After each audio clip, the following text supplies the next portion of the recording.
அந்த கேரள பயணத்தின் கசப்பான நினைவுகளையும் அருணின் கேள்விகளையும் அங்கேயே விட்டுவிட்டு அனைவரும் சென்னை திரும்பினர். விமான நிலையத்தில் ஒருவரை ஒருவர் கட்டிப்பிடித்து விடை பெற்றனர். அருண் அஸ்வினியின் கையை இறுக பற்றி கொண்டு தன் வீட்டிற்கு அழைத்து சென்றான். அஸ்வினிக்கு இப்பதான் மனசு லேசானது. அருண், ஒரு வழியா நம்ம வீட்டுக்கு வந்துட்டோம். அங்க நடந்த எதையும் நினைச்சு நீங்க வருத்தப்படக்கூடாது, சரியா? இல்ல அஸ்வினி, அன்னைக்கு நான் கொஞ்சம் தெரியாம கேட்டுட்டேன். அதனால தானே அவளை வெறுத்த. அதான் உடனே கேட்கணும்னு தோணுச்சு. சரி விடு, இனிமே கேட்க மாட்டேன். பரத் கொடுத்த வார்னிங் எனக்கு தேவைதான்.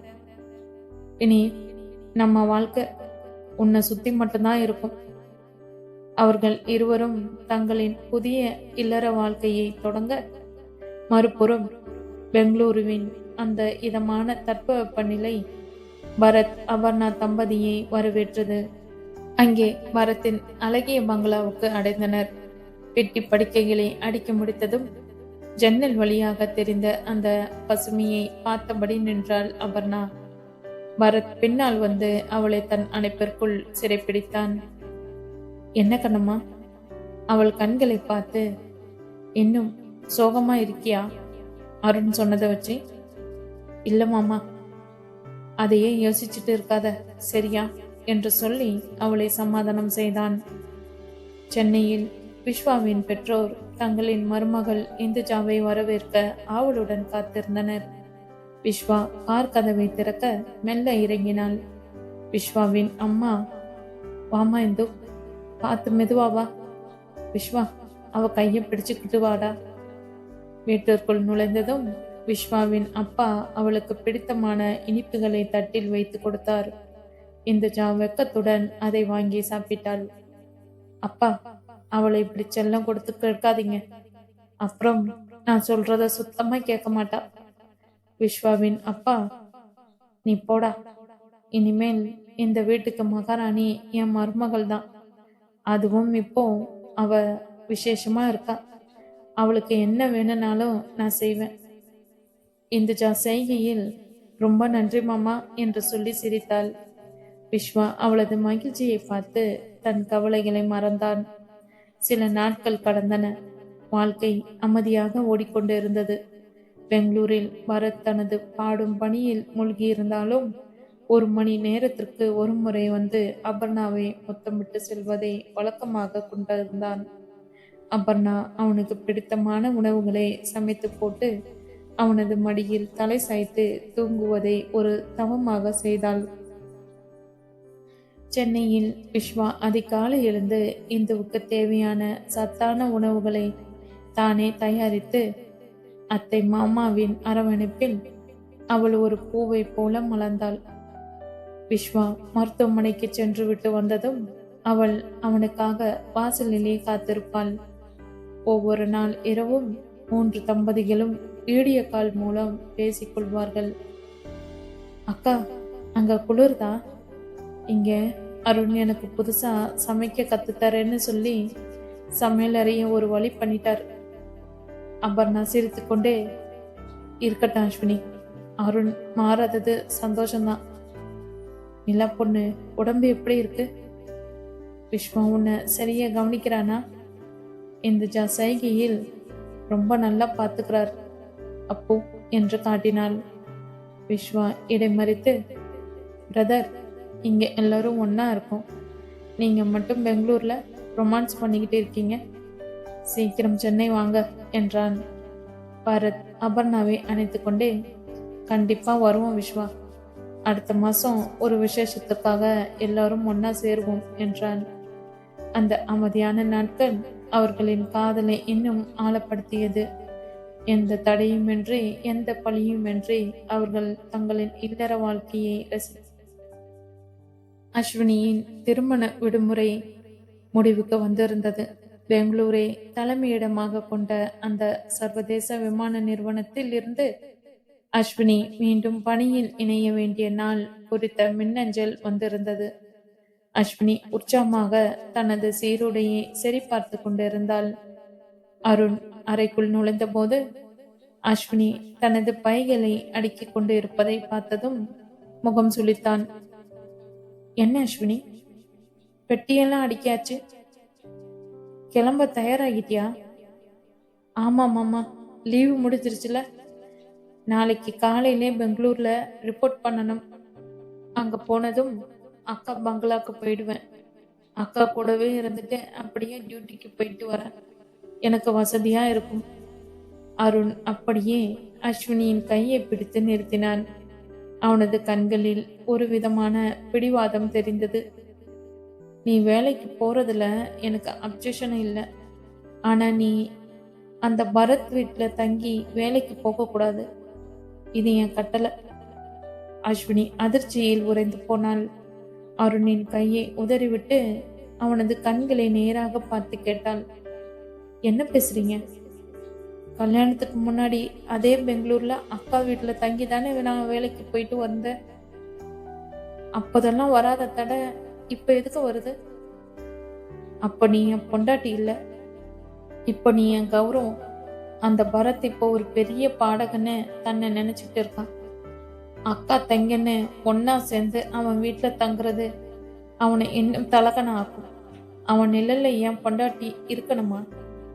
இது உங்க ஈகோ. அக்காவுக்கும் மாமாவுக்கும் நமக்கும் என்ன பகை? அவங்க நம்மள எவ்வளவு அன்பா நடத்துறாங்கன்னு உங்களுக்கு தெரியும். பெங்களூர்ல அக்கா வீட்டை தவிர எனக்கு வேற பாதுகாப்பான இடம் எதுவுமே இல்லை. அருண் ஆவேசமாக, பாதுகாப்பு முக்கியனா வேலையை விடு, இல்லனா அங்கே ஏதாவது ஹாஸ்டல்ல தங்கு. அதை விட்டுட்டு அந்த பங்களா வாசப்படியை நீ மிதிச்சா அதுக்கப்புறம். அருணின் வார்த்தைகள் அஸ்வினியின் இதயத்தை ஈட்டியாக தேய்த்தன. தன் சொந்த அக்கா வீட்டுல தங்குவதற்கு கூட இவ்வளவு நிபந்தனையா என்று எண்ணி விம்மி அழுதாள். அன்று இரவு முழுவதும் இருவருக்கும் இடையே கடும் வாக்குவாதம் நீடித்தது. இறுதியில் அஸ்வினி அழுது கொண்டே அபர்ணாவிற்கு போன் செய்தாள். பெங்களூர் பங்களாவில் அபர்ணா போனை எடுத்தாள். அஸ்வினியின் அழுகுரல் கேட்டதும் அவளுக்கு துடி துடிப்பாக இருந்தது. அஸ்வினி, சொல்லுடா, ஏன் அழுற? அருண் எதுவும் சொன்னாங்களா? அக்கா, எனக்கு டியூட்டி ஜாயின் பண்ணணும். ஆனா உன்னோட பங்களால தங்கி வேலைக்கு போக கூடாதுன்னு ஒரடியா சொல்றாரு. நீங்க பெங்களூர்ல இருக்கிறதுனால தான் நான் இந்த வேலையிலே இருக்கேன். ஆனா இப்போ இப்படி சொல்றாரே அக்கா. பரத் போனை வாங்கி அஸ்வினியை தேற்றினான். அஸ்வினி, நீ எதற்கும் கவலைப்படாத. அருணோட அந்த பழைய கோபம் இன்னும் உன் மேலதான் திரும்புது. அவன் என்னை பார்த்து பொறாமப்படலாம், ஆனா உன் கெரியரை தடுக்க அவனுக்கு உரிமை இல்லை. நான் நாளைக்கே விஸ்வாகிட்ட பேசிட்டு சென்னைக்கு வரேன். அருணோட இந்த தடையை நான் உடைப்பேன். அஸ்வினி அழுது முடித்து கண்களை துடைத்து கொண்டிருந்த போது பரத்தின் அழைப்பு வந்தது. அஸ்வினி, நான் சொல்றத கொஞ்சம் பொறுமையா கேளு. நான் யோசிச்சு பார்த்துட்டு தான் இந்த முடிவு எடுத்திருக்கேன். நீ அருண் கூட சண்டை போடாத. அவன் சொல்றதுல ஒரு பக்கம் நியாயம் இருக்கு. இப்ப நீ அவன் பொண்டாட்டி, அதனால உன்னை பத்தின உரிமை அவனுக்கு அதிகம். அவன் முடிவுக்கு சம்மதம் சொல்லிடு. அஸ்வினி அதிர்ச்சியுடன், என்னமாம்மா சொல்றீங்க? அக்கா பங்களாவுக்கு வரக்கூடாதுன்னு அவர் சொல்றத நான் ஏத்துக்கணுமா? அவசரப்படாத அஸ்வினி. அருணுக்கு தெரியாம ஒரு சின்ன விளையாட்டு விளையாட போறோம். இங்க பெங்களூர்ல நம்ம பங்களாவுக்கு பக்கத்து தெருவுல தான் இந்துவோட நெருங்கிய சொந்தக்காரங்க வீடு இருக்கு. அந்த விஷயம் அருணுக்கு தெரியாது. நீ அருண் கிட்ட போய், சரி அக்கா வீட்டுக்கு போகல, இந்துவோட ரிலேட்டிவ்ஸ் வீட்டுல தங்கிக்கிறேன்னு சொல்லு. அவன் கண்டிப்பா ஒத்துப்பான். அஸ்வினி சற்று யோசித்து, ஆனா மாமா, அதுக்கும் அவர் ஒத்துக்கலனா? அப்படி ஒருவேளை அவன் பிடிவாதம் பிடிச்சா நான் உன்னை ஒரு நல்ல பீச் சைட் ஹாஸ்டல்ல சேர்த்து விட்டுறேன். சொல்லு. புருஷன்கிட்ட வீணாக சண்டை போட்டு வாழ்க்கையை கெடுத்துக்காத. அக்கா வீட்டு பக்கத்திலேயே நீ தங்குறது அவனுக்கு தெரிய போறதில்ல. இப்போதைக்கு அருண் மனசையும் நீ நோக வைக்க கூடாது. அதே நேரத்துல நீயும் மனசு கஷ்டப்படக்கூடாது. பார்த்து புரிஞ்சு நடத்துக்கோ அஸ்வினி. சண்டை போடுறதாலேயோ கோவப்படுறதாலேயோ எதுவும் நடக்க போறதில்ல. அருணை பொறுத்த வரைக்கும் என் விஷயத்துல தான் அவன் கோவப்பட்டுக்கிட்டு இருக்கான். அது பரவாயில்ல. என்னால உன் குடும்ப வாழ்க்கை பாதிக்கக்கூடாது. சரியாம்மா? சரி மாமா, நீங்க சொல்றபடியே நான் செய்றேன் என்று ஒத்துக்கொண்டாள் அஸ்வினி. பாரத் சொன்னதை கேட்டு அஸ்வினிக்கு ஒரு புது தெம்பு வந்தது. அவள் மெல்ல ஹாலில் அமர்ந்திருந்த அருணின் அருகே சென்றாள். அருண் இன்னும் அதே கோபத்துடன் லேப்டாப்பில் வேலை பார்த்து கொண்டிருந்தான். அருண், சாரி, நீங்க சொன்னது சரிதானே, எனக்கு புரியுது. அக்கா வீட்டுக்கு போற ஐடியாவே நான் விட்டுடுறேன். ஆனா எனக்கு டியூட்டி ஜாயின் பண்ணியே ஆகணும். அவன் நிமிர்ந்து பார்த்தான். அவனது முகம் சற்று தளர்ந்தது. அப்போ வேற எங்க தங்குவ? அஸ்வினி பரத் சொன்னது போலவே இந்துவோட சொந்தக்காரங்க வீடு இருக்கு, அங்கேயே தங்கிக்கவா? இல்லனா நீங்களே ஏதாவது ஒரு நல்ல ஹாஸ்டல்ல சேர்த்து விடுங்க. அருணுக்கு இந்துவின் சொந்தக்காரர்கள் வீடு எங்கே இருக்கிறது என்று சரியாக தெரியாது என்பதால் அவன் சற்று யோசித்தான். அபர்ணா வீட்டு வாசப்படியை மிதிக்கக்கூடாது என்பதுதான் அவனது முக்கிய நோக்கம். சரி, இந்துவோட சொந்தக்காரங்க வீட்டு அட்ரஸ் எனக்கு அனுப்பு, நான் செக் பண்ணிட்டு சொல்றேன். ஹாஸ்டலை விட தெரிஞ்சவங்க வீடு பெட்டர் தான். ஆனா ஒண்ணு, அங்க இருந்து அபர்ணா வீட்டுக்கு திருட்டுத்தனமா போகக்கூடாது. அஸ்வினி மனதிற்குள் சிரித்து கொண்டு, நிச்சயமா நீங்க இல்லாம நான் எதுவுமே செய்ய மாட்டேன். மறுநாள் காலையில் அருண் அஸ்வினியை விமான நிலையத்திற்கு அழைத்து சென்று வழி அனுப்பி வைத்தான். பெங்களூரு வந்து இறங்கிய அஸ்வினிக்கு பரத் ஏற்கனவே ஏற்பாடு செய்திருந்த இந்துவின் உறவுக்காரர் வீட்டில் தங்குவதற்கு வசதிகள் செய்யப்பட்டிருந்தன. அந்த வீடு உண்மையில் பரத்தின் பங்களாவிற்கு மிக அருகில் ஒரு பூங்கா கடந்து செல்லும் தூரத்தில் தான் இருந்தது. மாலையில் அஸ்வினி தனது சீருடையை மாற்றிவிட்டு யாருக்கும் தெரியாமல் பூங்கா வழியாக பரத் அபர்ணா பங்களாவிற்கு சென்றாள். வாடா அஸ்வினி, அருண் நம்பிட்டாரா? பாவம் அவர், நீ இங்கதான் இருக்கேன்னு தெரிஞ்சா என்ன பண்ணுவாரோ? அவர் இப்போதைக்கு கண்டுபிடிக்க மாட்டாரக்கா. பரத் மாமா கொடுத்த ஐடியா சூப்பர். பகல் முழுக்க நான் டியூட்டி முடிச்சுட்டு அங்க போயிடுவேன். ஆனா நைட்ல உங்க கூட வந்து சாப்பிட்டுட்டு போவேன். பரத் சிரித்து கொண்டே, இதுதான் அஸ்வினி.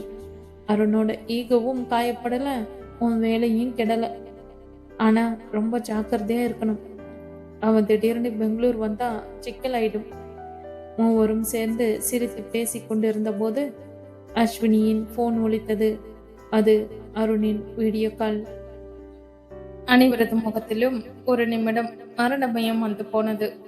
அஸ்வினி பதற்றத்துடன், அக்கா, அருண் வீடியோ கால் பண்றாரு. இப்ப நான் அங்க இருக்கிற மாதிரி காட்டணுமே. இங்க இருக்கிற பர்னிச்சர் பார்த்தா அவருக்கு தெரிஞ்சிடுமே. அவசரப்படாத, சீக்கிரம் அந்த செவத்துக்கு பக்கத்துல போய் நில்லு. வெறும் செவரு மட்டும் தெரியட்டும், நாங்க எல்லாரும் அமைதியா இருக்கோம். அஸ்வினி மூச்சை இழுத்து பிடித்து கொண்டு போனை எடுத்தாள். அஸ்வினி, என்ன பண்ற? அந்த வீடு எப்படி இருக்கு? அந்த வீட்டு ஓனர் யாரு? அவங்கள கொஞ்சம் காட்டு. அஸ்வினியின் இதயம் எகிரியது. அந்த வீட்டு ஆளை எங்க போய் தேடுவது? என்ன அஸ்வினி அமைதியா இருக்க? அந்த வீட்டு ஓனர் அம்மாவை காட்ட சொன்னல. அஸ்வினி ஒரு கணம் தடுமாறினாள். அப்பொழுது பரத் சட்டென்று ஒரு யோசனை செய்தார். சமையலறையில் வேலை செய்து கொண்டிருந்த வயதான வேலைக்கார பெண்மணியை அருகில் அழைத்து தலையில் முக்காடு போட சொல்லி செய்கை காட்டினார். அருண், இதோ இவங்கதான் அந்த வீட்டு ஓனர் பாட்டி. அவங்களுக்கு தமிழ் அவ்வளவா தெரியாது, கன்னடம் தான் பேசுவாங்க. பாட்டி, இது என் ஹஸ்பண்ட். அந்த பாட்டி கன்னடத்தில் ஏதோ முணுமுணுத்து விட்டு கையை மட்டும் காட்ட அருண் அதை நம்பினான். சரி அஸ்வினி, ஏதோ பழைய காலத்து வீடா இருக்கும் போல, ஜாக்கிரதையா இரு. நாளைக்கு உனக்கு ஃப்ளைட் எப்போ? முடிஞ்சா நான் நாளைக்கு நைட்டே பெங்களூர் வர பாக்குறேன். பெங்களூர் வரப்போகிறேன் என்ற வார்த்தையை கேட்டதும் அஸ்வினிக்கு தூக்கி வாரி போட்டது. ஒரு வழியாக போனை வைத்ததும் அப்படியே சோஃபாவில் சரிந்தாள். அஸ்வினிக்கு நேர்ந்த இந்த சிக்கலை தெரிந்து கொண்ட விஸ்வா சென்னையில் இருந்து பரத்துக்கு போன் செய்தான்.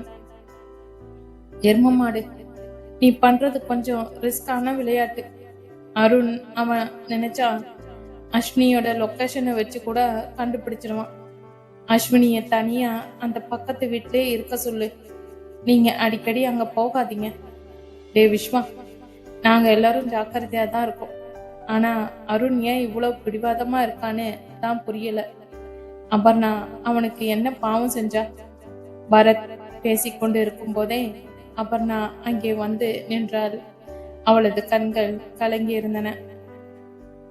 மாமா, எனக்கு ஒரு பயம். நம்மால அஸ்வினி வாழ்க்கை கெட்டு போயிடக்கூடாது. அருணுக்கு உண்மை தெரிஞ்சா அஸ்வினிய அவர் ஏத்துக்கவே மாட்டாரு. நாம ஏன் உண்மையை சொல்லி அருண் கிட்ட மன்னிப்பு கேட்க கூடாது? எப்படியோ அருண் மங்களூர் வந்து சேர தங்கி இருக்கும் வீட்டிற்கு சென்றான். ஒரு விதத்தில் அங்கு இருப்பவர்கள் அருணுக்கு உறவுக்காரர்கள். இந்துவின் உறவுக்காரர்கள் என்றால் அவனுக்கும் உறவுதான். அருண் அஸ்வினி தங்கியிருக்கும் வீட்டின் ஜன்னல் வழியாக வெளியே தெரிந்த வேப்ப மரத்தை பார்த்து கொண்டிருந்தான். அஸ்வினிக்கு இதயம் பாடப்பட்டது. அஸ்வினி, இந்த இடம் ரொம்ப அமைதியா நல்லா தான் இருக்கு. உன் அக்கா வீட்டுக்கு போகலையே என்று கேட்க, இல்ல, நான் வேலையை முடிச்சிட்டு நேரா இந்த வீட்டுக்கு வந்துடுவேன். வெளியே போறதே இல்ல. அருண் அதை அப்படியே நம்பினான். அதுவும் சரிதான். அவன் பங்களா எங்கேயோ ஒரு மூலையில இருக்கும். நீ இங்க பாதுகாப்பா இருந்தா சரி. சென்னையிலிருந்து விஸ்வா தனது அண்ணன் பரத்திற்கு போன் போட்டான். டே எருமமாடு, அந்த அருண் இப்போ அஸ்வினி கூட தான் இருக்கானா? பாவண்டா அவன். தன் பொண்டாட்டி உன் வீட்டுக்கு அடுத்த தெருவுல தான் இருக்கான்னு தெரியாம அங்கேயே உட்காந்து லேப்டாப் நோண்டிக்கிட்டு இருக்கான். டே தம்பி, கவலைப்படாத. இப்போ ஒரு பயங்கரமான பிளான் பண்ணியிருக்கேன். அருண் இங்க இருக்கிற வரைக்கும் நான் வீட்டுக்கு வெளியே வரப்போறதில்ல. ஆனா கண்ணம்மா தான் அப்பிக்கிட்ட சொல்லு, கொஞ்ச நாள் பொறுமையா இருக்க சொல்லு. அருண் சென்னை வந்ததும் நாம எல்லாரும் பெங்களூர்ல ஒரு ரவுண்டு வரலாம். அன்று இரவு அஸ்வினிக்கு கடும் பசி. அக்கா சமைத்த உணவின் வாசனை அவளது கற்பனையிலேயே வந்தது. பரத் மெல்ல அஸ்வினிக்கு மெசேஜ் செய்தான். அஸ்வினி, மொட்டை மாடிக்கு வரியா? ஒரு பார்சல் வெயிட்டிங். அஸ்வினி நைஸாக எழுந்து மொட்டை மாடிக்கு சென்றாள். அங்கே மதில் சுவருக்கு அந்த பக்கம் இருந்து பரத் ஒரு நீண்ட கம்பியில் தூக்குவாளியை தொங்கவிட்டு நீட்டி கொண்டிருந்தான். அஸ்வினி கிசுகிசுப்பாக, மாமா, என்ன இது? அருண் கீழே தான் இருக்காரு. மாட்டிக்கிட்டா அவ்வளவுதான். சீக்கிரம் பிடிடி, கை வலிக்குது. இதுல உன் அக்கா செஞ்ச சிக்கன் பிரியாணி இருக்கு. சாப்பிட்டு வாளியை அங்கேயே வச்சிரு, அப்புறம் எடுத்துக்கிறேன். அஸ்வினி வாளியை வாங்கி கொண்டு கீழே இறங்க முயன்ற போது அருண் படிகளில் ஏறி வருவது தெரிந்தது. அஸ்வினி பதற்றத்தில் அந்த பிரியாணி வாளியை தூக்கி கொண்டு மாடியில் இருந்த ஒரு பழைய ட்ரம்முக்கு பின்னால் ஒளித்து கொண்டான். அஸ்வினி, மாடியில என்ன பண்ற? இவ்வளோ நேரமா யார்கிட்ட பேசிட்டு இருந்த? அது அது வந்து நெட்வொர்க் சரியில்லை மாமா. அதான் அம்மாவுக்கு போன் பண்ணலான்னு வந்தேன். மழை வர்ற மாதிரி இருக்கு, அதான் கீழே வரலான்னு நினைச்சேன். அருண் வானத்தை பார்த்தான். மழையா? வானம் தெளிவா தானே இருக்கு. சரி வா, கீழே போய் தூங்கலாம். அருண் முன்னால் நடக்க அஸ்வினி அந்த தூக்குவாளியை மெல்ல நைசாக தனது துப்பாட்டாவால் மறைத்து கொண்டு கீழே வந்தாள். அவன் தூங்கிய பிறகு அஸ்வினி போர்வையை போத்திக் கொண்டு டார்ச் லைட் வெளிச்சத்தில் அந்த பிரியாணியை சாப்பிட்டாள். அஸ்வினி தனக்குள், அக்கா சமையல்னா சமையல் தான். சென்னையில் விஸ்வா இந்த தூக்குவாளி கதையை கேட்டு விழுந்து விழுந்து சிரித்தான். இந்துஜா சைகிலேயே, மாமா, அந்த பிரியாணி எனக்கும் வேணும் என்று கேட்டாள். உனக்கு இல்லாததா? நாளைக்கே சென்னைக்கு பார்சல் அனுப்ப சொல்றேன். ஆனா அருண் கையில சிக்காம வரணுமே என்று சொல்லி சிரிக்க, அடுத்த கணமே அவளுக்கு ஒரு நல்ல பிரியாணியை செய்து கொடுத்தான் விஸ்வா. அந்த வார இறுதி வரை அருணுக்கு ஒரு துளி கூட சந்தேகம் வரவில்லை. பரத்தின் பங்களா எங்கிருக்கிறது என்று அவன் தேடவே இல்லை. அஸ்வினி மிகவும் பாதுகாப்பாக, அதே சமயம் அக்கா வீட்டின் அருகாமையில் இருப்பதை ரசித்து வாழ்ந்தாள். பெங்களூரில் அஸ்வினி தங்கி இருக்கும் அந்த வீடு இந்துவின் தங்கை ஒளி அத்தை மங்களம் என்பவருக்கு சொந்தமானது. மங்களம் அத்தையும் அவரது கணவர் சண்முகம் மாமாவும் மிகவும் அன்பானவர்கள். அருணுக்கு இவர்கள் தூரத்து உறவு என்பதால் அஸ்வினியை தங்கள் வீட்டு பெண் போலவே பார்த்து கொண்டனர். அந்த வீட்டின் ஒரு பகுதியில் அஸ்வினிக்கு என்று தனியாக ஒரு அறையும் அட்டாச் பாத்ரூமும் தனி வாசலும் இருந்தது.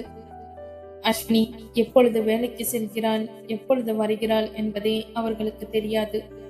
அஸ்வினியின் கதவை தட்டி, அஸ்வினி தாயி, காலையில டியூட்டிக்கு கிளம்பிட்டியா? இந்தா சூடா இட்லி செஞ்சிருக்கேன், சாப்பிட்டு போ. ரொம்ப நன்றி அத்தா, ஆனா இன்னைக்கு எனக்கு ஏர்லி மார்னிங் ஃப்ளைட், அதான் சீக்கிரம் கிளம்புறேன். நீங்க கவலைப்படாதீங்க, நான் வரும்போது லேட் ஆகும். நீங்க கதவை போட்டுட்டு தூங்குங்க. அஸ்வினிக்கு இதுதான் வசதியாக போய்விட்டது. அத்தை தூங்கிய பிறகு அவள் நைஸாக பின்வாசலின் வழியாக அந்த பூங்காவை கடந்து பரத் அபர்ணா பங்களாவிற்கு சென்று விடுவாள். ஞாயிற்றுக்கிழமை விடுமுறை நாள். மங்களம் அத்தை வீட்டில் மதிய உணவு தடபடலாக தயாரித்து கொண்டிருந்தது.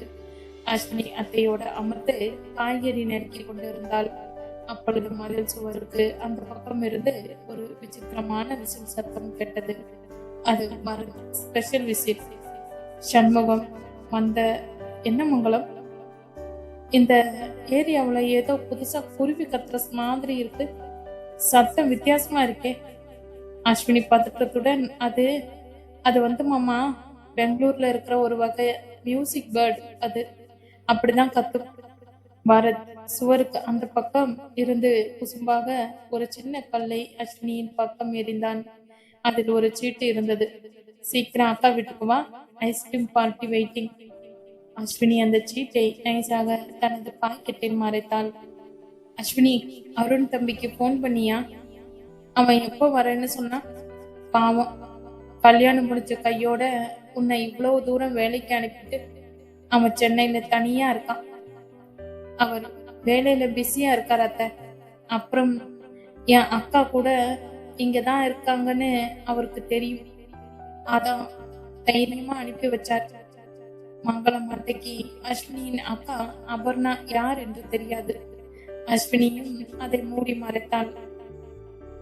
உங்க அக்கா இங்கதான் இருக்காங்களா? அவங்க வீடு எங்க இருக்கு? ஒரு நாள் அவங்கள வீட்டுக்கு கூட்டிட்டு வா, நாங்களும் பார்க்கலாம்ல. நிச்சயமா அத்தை, அவங்க கொஞ்சம் பிஸியா இருக்காங்க, நேரம் கிடைக்கும் போது கண்டிப்பா கூட்டிட்டு வரேன். சென்னையில் இருந்து விஸ்வா வீடியோ காலில் அஸ்வினியை அழைத்தாள். என்ன அஸ்வினி, அத்தை வீட்டுல சாப்பாடு மலமா? அப்பு உன்னை பார்க்க வராம அங்கேயே ஸ்டுடியோலயே உட்காந்து பாட்டு பாடிட்டு இருக்காளா? இல்ல விஸ்வா, பரத் இப்பதான் விசில் அடிச்சுட்டு போனாரு. அத்தைக்கும் ஒரு சந்தேகம் கூட வரல. ஆனா சண்முக மாமா மட்டும் அந்த விசில் சத்தத்தை கேட்டு ரொம்ப யோசிச்சார். அடுத்த வாரம் நான் அங்க வரேன், அப்ப பாரு. மங்கள அத்தைக்கும் சண்முக மாமாவுக்கும் நாம எல்லாரும் சேர்ந்து ஒரு பெரிய சர்ப்ரைஸ் கொடுப்போம். ஆனா அருணுக்கு மட்டும் எதுவும் தெரிஞ்சிடக்கூடாது. அன்று மாலை அத்தை தூங்கிய பிறகு அஸ்வினி தனது அறைக்கு சென்று கதவை தாளிட்டான். அத்தையிடம், நான் தூங்க போறேன், எழுப்பாதீங்க என்று சொல்லிவிட்டு ஜன்னல் வழியாக வெளியே குதித்து அக்கா வீட்டுக்கு ஓடினாள். அங்கே பரத் அபர்ணாவும் அவளுக்காக காத்து கொண்டு இருந்தனர். என்ன அஸ்வினி, மங்களத்தை பிரியாணி போட்டு உன்னை அங்கேயே பிடிச்சு வச்சுட்டாங்களா? இங்க ஐஸ்கிரீம உருக விட்டுட்டு உட்கார்ந்துருக்கேன். அஸ்வினி, அத்தைக்கு சந்தேகம் வரலையே? அருண் போன் பண்ணாரா? அபர்ணா கேட்க, அதெல்லாம் சமாளிச்சுட்டாங்க. ஆனா பரத் மாமா விசில் அடிக்கிறத மட்டும் கொஞ்சம் குறைச்சிக்க சொல்லுங்க. அந்த மாமா ஏதோ புது பறவைன்னு தேட ஆரம்பிச்சிட்டாரு. அனைவரும் சிரித்து கொண்டே அந்த வார விடுமுறையை மகிழ்ச்சியாக கழித்தனர். அருணுக்கு தெரியாத இந்த ரகசிய வாழ்க்கை அவர்களுக்குள் ஒரு புதிய பிணைப்பை உருவாக்கியது. பெங்களூருவில் அந்த பிரம்மாண்ட மாளிகையில் நில ஒளி ஜன்னல் வழியாக உள்ளே வந்து விழுந்து கொண்டிருந்தது. அஸ்வினி அத்தை வீட்டில் உறங்கிவிட்டதை உறுதி செய்த பிறகு பரத் மெல்ல தனது படுக்கை அறைக்குள் நுழைந்தான். அங்கே அபர்ணா குளித்துக் கொண்டு ஈர கூந்தலோடு ஜன்னல் ஓரம் நின்று மலையை ரசித்துக் கொண்டிருந்தாள். அவளது மேனியில் இருந்து வீசிய அந்த புதிய சந்தன வாசமும் ஈர கூந்தலின் நறுமணமும் பரத்தை நிலக்குடியே செய்தது. பின்னால் இருந்து அவளது இடையை சுற்றி வளைத்து அணைத்தபடி, என்ன கண்ணுமா, இந்த பெங்களூர் குளிர் உன்னை ஏதோ பண்ணது போல இவ்வளவு நேரமா என்னை தவிக்க விட்டுட்டு இங்க மலையை ரசிச்சுட்டு இருக்கியா? அவள் அவனது அணைப்பில் சிலிர்த்து போய் பரத் அவளது தோள்பட்டையில் இருந்த மெல்லிய சேலையை மெல்ல தள்ளிவிட்டு அவளது கழுத்தோரம் தன் இதழ்களை பதித்தான். அவனது தாளாத தாகம் அவளை அப்படியே தன் பக்கம் திருப்பியது. அபர்ணா அவனது சட்டையை இறுக்கமாக பிடித்துக் கொள்ள அவர்களின் மூச்சு காற்று ஒன்றாக கலந்தது. பரத் அவளை அப்படியே அள்ளி அணைத்து தூக்கி கொண்டு மெத்தையை நோக்கி நடந்தான். மறுபுறம் மங்களம் அத்தை வீட்டில் தனது தனி அறையில் அஸ்வினி படுத்திருந்தாள். அருணின் நினைவு அவளை வாட்டியது. அப்பொழுது அருண் வீடியோ கால் செய்தான். அஸ்வினி, என்ன பண்ற? ஏன் இன்னும் தூங்கல? உன்னை பார்க்காம எனக்கு தூக்கமே வரமாட்டேங்குது. நானும் உங்களை தான் நினைச்சிட்டு இருந்தேன். இந்த தனிமை எனக்கு பிடிக்கல. நீங்க என் கூடவே இருக்கணும் போல இருக்கு. சின்னம்மி, இன்னும் கொஞ்ச நாள் பொறுத்துக்கோ. நானும் டிரான்ஸ்ஃபர் கேட்டிருக்கேன். பெங்களூர்ல இருக்கிற பிரான்ச்சுக்கு நான் வேலை பார்க்க வந்துட்டா நீயும் நானும் தனியாகவே இருக்கலாம். அஸ்வினிக்கு சந்தோஷமாக தான் இருந்தது. ஆனால் ஒரு பக்கம் அக்காவை பார்க்க முடியாத வருத்தமும் இருந்தது. நீ இந்த டிஷர்ட்டு உனக்கு ரொம்ப பொருத்தமா இருக்கு. அப்படியே கொஞ்சம் அந்த பக்கம் திரும்ப. அருணின் கொஞ்சலான பேச்சும் அவனது பார்வையில் இருந்த அந்த ஏக்கமும் அஸ்வினியை வெக்கத்தில் ஆழ்த்தியது. திரையின் வழியாகவே இருவரும் தங்களின் முத்தங்களை பரிமாறிக்கொண்டனர். அதிகாலை பரத் மெல்ல எழுந்து அபர்ணாவின் நெற்றியில் முத்தமிட்டான். அன்று மதியம் மங்களம் அத்தை அஸ்வினியின் அறையை சுத்தம் செய்ய வந்தபோது அங்கே ஒரு புதிய பர்ஃப்யூம் பாட்டிலை பார்த்தார். அது அபர்ணா அஸ்வினிக்கு பரிசளித்தது. என்னது இது? அஸ்வினி இவ்வளவு விலை உயர்ந்த வாசனையை எங்க வாங்கினா? அருண் தம்பி கொடுத்து அனுப்பினார்களா? சண்முகம் மாமா சிரித்து கொண்டே, விடுமங்கலம், அவ ஒரு ஏர் ஏஸ்டர், இதெல்லாம் அவங்களுக்கு சகஜம்தான் என்றார். ஆனால் மங்களம் அத்தைக்கு ஏதோ ஒன்று உதைத்தது. அந்த வீட்டு தோட்டத்தில் அடிக்கடி கேட்கும் அந்த விசில் சத்தமும் அஸ்வினின் முகத்தில் இருக்கும் அந்த புதிய மலர்ச்சியும் ஏதோ ஒரு ரகசியத்தை சொல்வது போல அவருக்கு தோன்றியது. அருண் சென்னையில் இருந்து 2 நாட்கள் விடுமுறையில் அஸ்வினியை பார்க்க வந்திருந்தான். அருண் வந்ததிலிருந்து அஸ்வினிக்கு கால்கள் தரையிலேயே படவில்லை. மங்களம் அத்தை சமைத்த தடபுடலான மதிய உணவை உண்டு முடித்த பிறகு அருண் அஸ்வினியின் தனி அறைக்குள் நுழைந்தான். அஸ்வினி கதவை தாளிட்டு விட்டு திரும்பிய போது அருண் அவளை அப்படியே தூக்கி சுவரோரம் சாய்த்தான். அஸ்வினி, இந்த 2 வாரம் உன்னை பிரியறது எவ்வளவு கஷ்டமா இருந்தது தெரியுமா? அங்க சென்னையில ஒரு நிமிஷம் கூட எனக்கு மனசு ஒட்டல. எனக்கும் தான், அவள் சொல்லி முகம் சிவக்க, இந்த தனி அறை, இந்த பெங்களூரு குளிர் எல்லாம் உங்களை தான் ஞாபகப்படுத்திக்கிட்டே இருந்தது. அருண் அவளது முகத்தை மென்மையாக தன் கைகளுக்குள் ஏந்தி அவளது இதழ்களில் தன் இதழை ஆழமாக பதிக்க தொடங்கினான். அந்த சிறு அறையில் நிலவிய நிசப்தத்தில் அவர்களின் மூச்சுக்காற்று மட்டுமே சங்கீதமாக ஒலித்தது. மாலையில் மங்களம் அத்தை காப்பி கொண்டு வந்து கதவை தட்டினார். அருண் தம்பி, அஸ்வினி, காப்பி எடுத்துக்கோங்க. என்ன இவ்வளவு நேரமா கதவை சாத்திட்டு இருக்கீங்க? தூங்கிட்டீங்களா? அஸ்வினி பதற்றத்துடன் தனது கலைந்திருந்த கூந்தலையும் சுருங்கி இருந்த டிஷர்ட்டையும் சரி செய்தபடி கதவை திறந்தாள். அருண் உள்ளே கட்டிலில் படுத்தபடி சிரித்து கொண்டிருந்தான். ஒண்ணுமில்லத்த, அவர் ரொம்ப டயர்டா இருந்தாரு, அதான் கொஞ்சம் ரெஸ்ட் எடுத்துட்டு இருந்தோம். சிரித்து கொண்டே, புரியுது தாயி, புது தம்பதிகள் அப்படிதான் இருப்பீங்க. சரி, காப்பியை குடிச்சிட்டு உங்க பக்கம் போயிட்டு வாங்க. அத்தை சென்றதும் அருண் மீண்டும் அஸ்வினியை தன் பக்கம் இழுத்தான். பாத்தியா, அத்தையே நம்மள பூங்காவுக்கு போக சொல்றாங்க. ஆனா எனக்கு அங்க போக விருப்பம் இல்லை. இங்க உன் கூட இருக்கதான் பிடிச்சிருக்கு. இரவு 11 மணி. மங்களம் அத்தையும் சண்முகம் மாமாவும் உறங்கிவிட்டனர். அஸ்வினியின் அறையில் விளக்குகள் அணைக்கப்பட்டு இருந்தன. அருண் அவளை தன் அணைப்பிற்குள் சிறைப்பிடித்திருந்தான். அவனது கைகள் அவளது இடையை சுற்றி வளைத்து அவளுக்குள் ஒரு மின்னலை பாய்ச்சியது. அவன் அவளது கழுத்தோறும் தன் முகத்தை புதைத்து அவளது மேனியில் இருந்து வீசிய அந்த புதிய நறுமணத்தை நுகர்ந்தான். அஸ்மி அவனது சட்டையின் புத்தன்களை மெல்ல தளர்த்த அந்த இரவு அவர்களின் தாகத்துக்கு மருந்தானது. உடல்கள் ஒன்றாக கலந்து ஒருவரை ஒருவர் முழுமையாக குளித்த அந்த நள்ளிரவில் பெங்களூரின் குளிர் அவர்களுக்கு தெரியவே இல்லை.